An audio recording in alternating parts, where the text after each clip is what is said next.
Welcome to part 2 of the meet and greet. So now let's talk about who we're going to greet first. If we have a husband and wife or male and female together and they're standing equally, we're going to greet the woman first. See, men typically won't be offended by us introducing ourselves to their companion first and then introducing ourselves to them. However, if a woman is standing side by side with a man, many will get offended if you greet the male first. Now, if the woman is slightly a step behind the male, then it's okay to go ahead and greet the male first, then the female. If the woman is in front, by all means, shake her hand first and do your greeting. So let's talk about the actual grip of the handshake. When we shake hands, we're going to match our customer's grip. We don't want to be a dead fish where we're just shaking, loosely flopping our hand around in their hand. Nobody wants to shake that hand. But at the same time, we don't want to get into a grip strength contest either. While we're on the subject of the handshake, let's talk about what a proper handshake is and the psychology of it. See, a lot of people believe in shaking hands like this because this is neutral. This is equal. Now, when we shake hands like this is dominant. When we shake hands like this is submissive. So we're welcoming someone in. Let's talk about the psychology behind that for a moment. When you're trying to be dominant over someone and you're trying to get your point across and you're using your finger to point, do you point it like this? You wouldn't get very far if you did, right? That's not a dominant position. And it's all in relation to our palm. See, when we're trying to dominate, our palm goes this way. So now when we're trying to get our point across, this is how we point. When we're trying to be submissive, we expose that soft skin of our palm. It's kind of like a dog that exposes his belly. All right.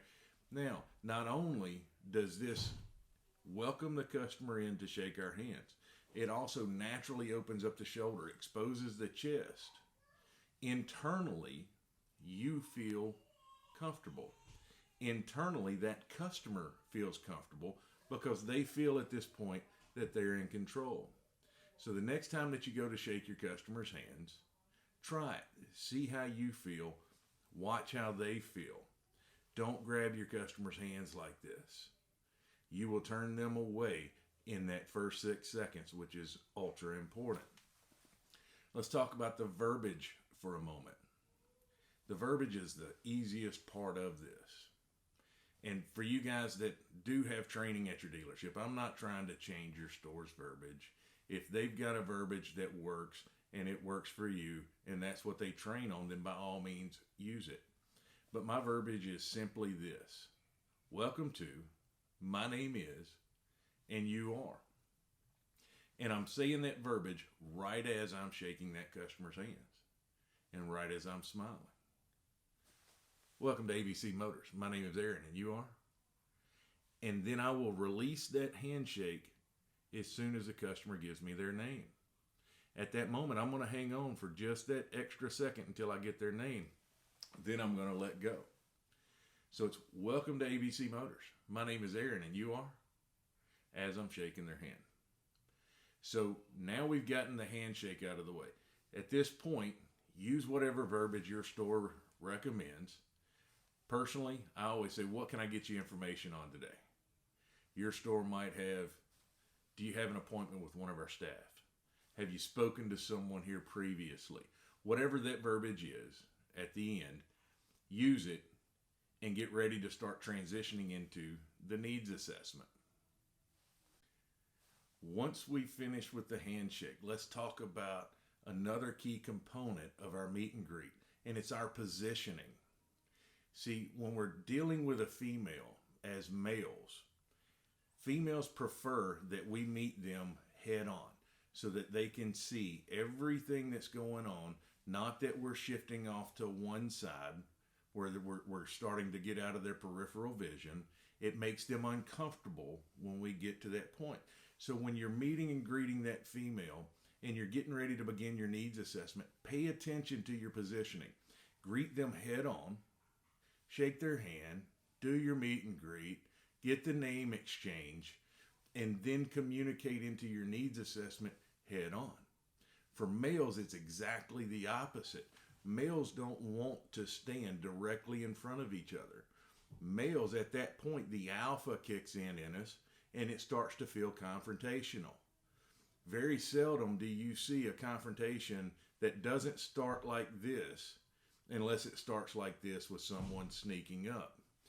But with males, this is confrontational, whether we're just meeting you or not.